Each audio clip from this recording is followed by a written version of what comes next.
Bismillahirrahmanirrahim. Assalamualaikum warahmatullahi wabarakatuh.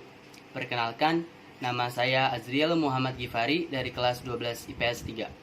Dalam kesempatan kali ini, saya akan menjelaskan mengenai salah satu bagian dalam materi pendidikan kewarganegaraan di kelas 12, yakni menyangkut peran hakim sebagai pelaksana kekuasaan kehakiman.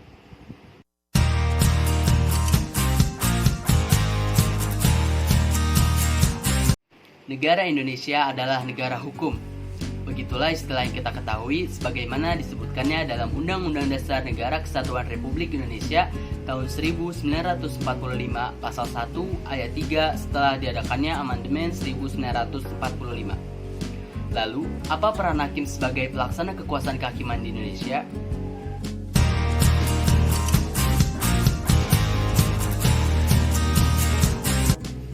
Peran dan tanggung jawab hakim secara umum diantaranya adalah menetapkan hasil sidang, melakukan pemeriksaan tambahan untuk mendengarkan sendiri dari para pihak dan saksi, mengemukakan pendapat dalam musyawarah, dan menandatangani putusan yang telah diucapkan di dalam persidangan. Pasal 24 ayat 2 Undang-Undang Dasar 1945 menyatakan kekuasaan kehakiman dilakukan oleh sebuah mahkamah agung dan badan peradilan di bawahnya dalam lingkungan peradilan umum, lingkungan peradilan agama, lingkungan peradilan militer, lingkungan peradilan tata usaha negara, dan oleh sebuah mahkamah konstitusi. Semua bidang peradilan di Indonesia dipimpin oleh seorang hakim. Hakim adalah seseorang yang menjabat atau bertindak sebagai pemimpin dalam suatu atau sebuah persidangan. Tidak semua dapat bertindak sebagai seorang hakim. Seseorang yang menjabat sebagai seorang hakim harus memiliki integritas, berkepribadian tidak tercela, jujur, adil, profesional, dan memiliki pengalaman di bidang hukum.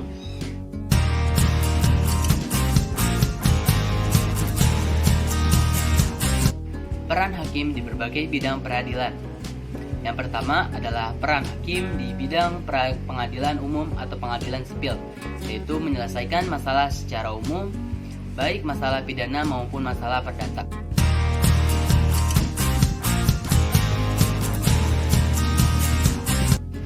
Yang kedua adalah peran hakim dalam pengadilan tata usaha negara atau PT-UN, yaitu menyelesaikan masalah sengketa tata usaha negara, permasalahan mengenai status seseorang, dan permasalahan ekonomi.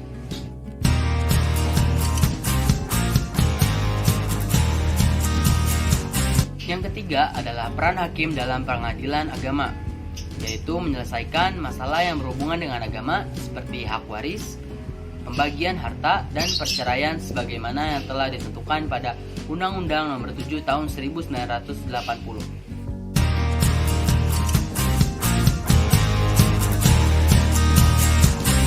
Yang keempat, peran hakim dalam pengadilan militer, yaitu untuk mengadili para penegak hukum yang ada pada lingkungan angkatan bersenjata, yaitu tentara, berkaitan dengan keamanan dan pertahanan negara seperti yang diatur dalam Undang-Undang Nomor 31 Tahun 1997.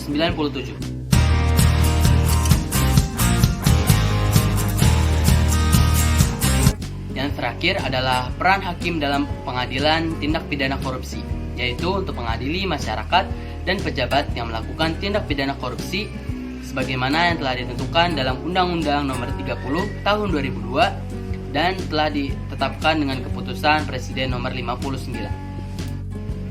Mungkin cukup sekian yang dapat saya katakan dalam kesempatan kali ini. Mohon maaf bila ada kesalahan dan kekurangan dalam pengucapan dan penyampaian. Terima kasih, semoga bermanfaat. Wassalamualaikum warahmatullahi wabarakatuh.